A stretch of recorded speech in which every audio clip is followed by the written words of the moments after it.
Pessoal, nosso estudo vai ser sobre os princípios do direito empresarial, tá?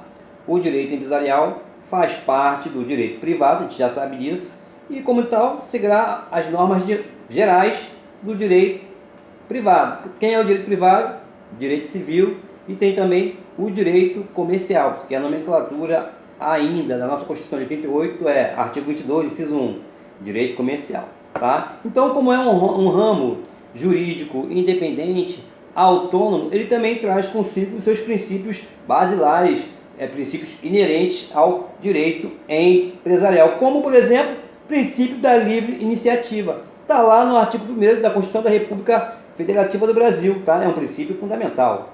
Trata-se de um princípio que está garantido na Constituição da República Federativa do Brasil, no seu artigo 1º, princípio fundamental da República e com enorme importância para o nosso direito empresarial. Além disso, o caput do artigo 170, coloca a livre iniciativa como fundamento da ordem econômica. Bom, o princípio da livre iniciativa, que é o primeiro princípio que a gente está trabalhando aqui, está estudando junto, é de extrema relevância, porque as atividades empresárias estão baseadas na busca do lucro. É diferente do direito civil, justamente por causa disso. Já falei em alguns encontros passados a distinção do direito civil e direito empresarial. O direito empresarial, apesar de fazer parte do ramo do direito privado, tá? O direito empresarial visa o lucro, tá ok? E isso não ocorre se os empresários não tiverem liberdade de livre iniciativa. Além disso, não se pode esquecer que o sistema econômico brasileiro é o capitalista e, assim, precisa de iniciativas particulares, iniciativas privadas para se desenvolver. Não fica só na dependência do Estado, até porque não tem como. Seria inviável, né? E com base nesse princípio da livre iniciativa, que qualquer pessoa que tenha aqueles requisitos, plena capacidade civil, né, e não tem nenhum impedimento, pode ingressar na atividade empresária. Esses dois requisitos também já foi falado em encontros passados, tá? Salvo as proibições para determinadas pessoas, como já vimos no caso, impedimento do juiz, do militar da ativa, funcionários públicos em geral, políticos, enfim, já falamos sobre isso, que já foram falados aqui, né? Não é necessária nenhuma qualificação profissional para uma pessoa praticar a empresa, salvo aquelas pessoas que os seus cargos são inerentes à administração pública, então aí tem aquela restrição aí, então, não vão poder atuar na administração das empresas, já foi falado isso aí, tá? Pois todos possuem, todo mundo possui livre iniciativa, exceção magistrado, promotor, defensor público, militar ativo, que já foi motivo de tema de nosso encontro aí. Bom, o Estado irá garantir que todos tenham essa liberdade, ou seja, essa livre iniciativa, reconhecendo a livre iniciativa como um direito titularizado por todos, que é o de explorarem atividades econômicas, logicamente na figura das atividades empresariais, tá? Decorrente do dever imposto a todos os demais entes, particulares ou públicos, de respeitarem o mesmo direito constitucional, bem como a ilicitude dos atos que impeçam o seu pleno exercício e que se contrapõem ao próprio Estado, que somente pode interferir na economia nos limites constitucionais definidos contra os demais particulares. Essa liberdade de livre iniciativa pode ser observada em dois caminhos distintos.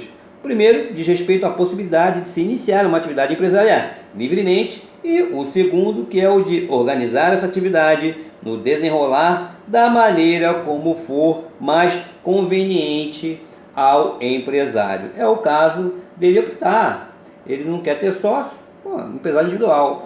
Mas empresário individual, meu patrimônio está misturado com o patrimônio da empresa. Então é leve, né? Empresa individual de responsabilidade limitada. Então, quer dizer, é a maneira como for mais conveniente ao empresário.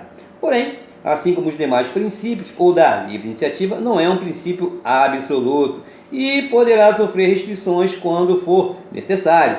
Apesar do nosso sistema econômico ser o capitalista, já não mais vivemos a era do liberalismo econômico. Portanto, o Estado poderá intervir em determinadas atividades empresárias quando elas representarem risco aos interesses sociais. Tá? Também haverá restrição ao princípio da livre iniciativa quando ele entrar em conflito com outro princípio da mesma hierarquia constitucional. A situação mais comum é quando a liberdade de livre iniciativa, né, a liberdade de iniciativa fica até melhor, esbarra no princípio da livre concorrência, que nós vamos comentar, ok? Princípio, agora vamos para o segundo princípio. Falamos princípio da livre iniciativa. Agora, o princípio da livre concorrência. A Constituição de 88, Constituição da República Federativa do Brasil, baseia-se em um Estado democrático de direito. Isso aí é básico, lugar comum de qualquer estudante de direito que tenha acesso às primeiras aulas aí de direito constitucional. E por isso trata dos princípios que a ordem econômica deve observar. Dentre eles, está lá no artigo 170, inciso 4 da Constituição da República Federativa do Brasil, encontra-se o princípio da livre concorrência. Artigo 70, inciso 4. Tá? Para garanti-lo, ainda é preciso observar que o legislador constituinte, no parágrafo 4º do artigo 174, dispõe que a lei reprimirá o abuso do poder econômico, que vise a dominação do mercado, a eliminação da concorrência e o aumento arbitrário dos lucros. Ou seja, aqui ele quer evitar o quê? Com esse artigo 74, parágrafo 4, o abuso do poder econômico que visa a dominação do mercado. Ele quer acabar com o cartel. Ou seja, uma só empresa no ramo de mercado, por exemplo, supermercado, só tem uma empresa aqui, pô, mas aí a sociedade, né, local vai ficar refém daquele empresário ou empresários, grupo de empresários ali que tem somente uma marca, né, um mercado, só tem um mercado, um supermercado ali, pô, aí, porque a concorrência estimula, né, a livre concorrência justamente estimula você procurar um produto mais barato, mais em conta, e também os próprios comerciantes procurando sempre inovar, não se acomodar. Se só tem uma marca, bom, se quiser comprar outra coisa vai ter que ir lá em outro estado, porque aqui nesse estado só tem essa, pô, não dá, né? Beleza? Para seguir o ditame da Carta Constitucional ao nosso ordenamento jurídico brasileiro, foi incorporada a Lei 8.884 de 98, que dispõe sobre o Conselho Administrativo de Defesa Econômica, o famoso CAD, né? E tratou da prevenção e repressão às infrações contra a ordem econômica, orientada pelos ditames, né, pelas diretrizes constitucionais da liberdade de livre iniciativa e da livre concorrência, que é o princípio em comento, né, protegendo a própria estruturação do mercado e seu livre funcionamento, assim como os empresários que são vítimas de práticas lesivas, os consumidores e os seus respectivos trabalhadores, ou seja, os seus colaboradores. Importante ressaltar que a Constituição de 88 não condena o exercício do poder econômico, apenas quando houver abuso e que será necessária nesse caso, a intervenção do Estado, proibindo excessos, tais como os cartéis, como já foi falado, monopólios de fato, que venham a prejudicar o livre funcionamento das estruturas do mercado consumidor. O próprio CAD, ou seja, Conselho Administrativo de Defesa Econômica, busca definir o que é princípio da livre concorrência, dizendo, abre aspas, o princípio da livre concorrência está preconizado na Constituição Federal em seu artigo 170, inciso 4, como já foi falado, e baseia-se no pressuposto de que a concorrência não pode ser restringida por agentes econômicos com poder de mercado, em um mercado em que há concorrência entre os produtores de um bem ou serviço, os preços praticados tendem a se manter nos menores níveis possíveis e as empresas devem constantemente buscar até que me perdi aqui, formas de se tornarem mais eficientes, mais produtivas, a fim de aumentarem seus lucros, né? Tranquilo. Na medida em que tais ganhos de eficiência são conquistados e difundidos entre os produtores, ocorre uma readaptação dos preços que beneficia o consumidor e toda a sociedade. Assim, a livre concorrência garante, de um lado, os menores preços para os consumidores e, de outro, o estímulo à criatividade e à inovação das empresas. Percebe-se que muitas vezes a livre concorrência irá garantir a livre iniciativa, mas para isso também irá restringi-la. Por exemplo, quando o CAD, Conselho Administrativo de Defesa Econômica, proíbe ou impede restrições a uma fusão, estará interferindo na livre iniciativa das sociedades empresárias que estão pretendendo tal operação, para garantir o quê? A liberdade de concorrência e, com isso, a iniciativa dos demais empresários. Se houver abuso de poder econômico, os demais empresários não conseguirão se manter no mercado e sua liberdade de iniciativa estará violada. Ou seja, concorrer com uma firma grande no mesmo ramo, acontece isso. E a ideia do CAD é, pelo contrário, é que não aconteça isso, não aconteça o cartel e o monopólio de uma só rede naquele segmento ali. Tá? Segundo a súmula 646 do STF, diz o seguinte: ofende o princípio da livre concorrência lei municipal que impede a instalação de estabelecimentos comerciais do mesmo ramo em determinada área. Demonstra assim o Tribunal Superior uma tendência de menor intervenção estatal na economia, um caminho bastante importante da liberdade de concorrência. Ok? Então, já foi falado aqui o princípio da livre iniciativa, princípio da livre concorrência. Vamos tratar agora o princípio da função social da empresa. Até porque o trabalho, ele é uma função social, tá? Isso aí é básico. E, claro, através da empresa, gera emprego, gera serviço, gera trabalho, tá? Em algum tempo, as sociedades empresárias não são vistas apenas como uma instituição destinada a atender apenas os interesses dos sócios, ou seja, dos empresários envolvidos. Ou seja, não é só a obtenção do lucro. Hoje esse assunto é bastante mitigado. Hoje, até porque toda empresa tem que ter a sua função social. Não pode não pode prejudicar o meio ambiente. Quer dizer, hoje obter lucro. Bom, obter lucro, mas de uma forma ordenada, que haja um equilíbrio em volta. Ou seja, em relação agora, como acabamos de falar aqui, sobre a livre concorrência, não pode quebrar um outro, quer dizer, tem que ter uma ética. Então, quer dizer, essa função social engloba várias nuances, várias diretrizes. Na verdade, é um gradiente muito amplo, essa função social, devido a que? Constituição de 88, ok? Em algum tempo, as sociedades empresárias não são vistas apenas como uma instituição destinada apenas ou exclusivamente aos interesses dos sócios de obterem lucro, tá? Mas são vistas como importante contribuição para a circulação de riquezas, geração de empregos, através também da geração de renda, no sentido também de pagar impostos, ICMS, enfim, os impostos relativos a produtos, tá ok? Além do salário dos seus trabalhadores, dos seus colaboradores. Bom, para o fornecimento de empregos para a economia em geral, uma vez que estas instituições ganharam importância, tornando-se fundamental a releitura do conceito de empresa e de sua estrutura teórico-jurídica, à luz do princípio constitucional da função social da propriedade privada, de forma a compreendê-la como uma importante realizadora de direitos e detentora de uma utilidade social, além de reconhecer os meios efetivos de implementá-la dentro do contexto da sociedade, da nossa realidade.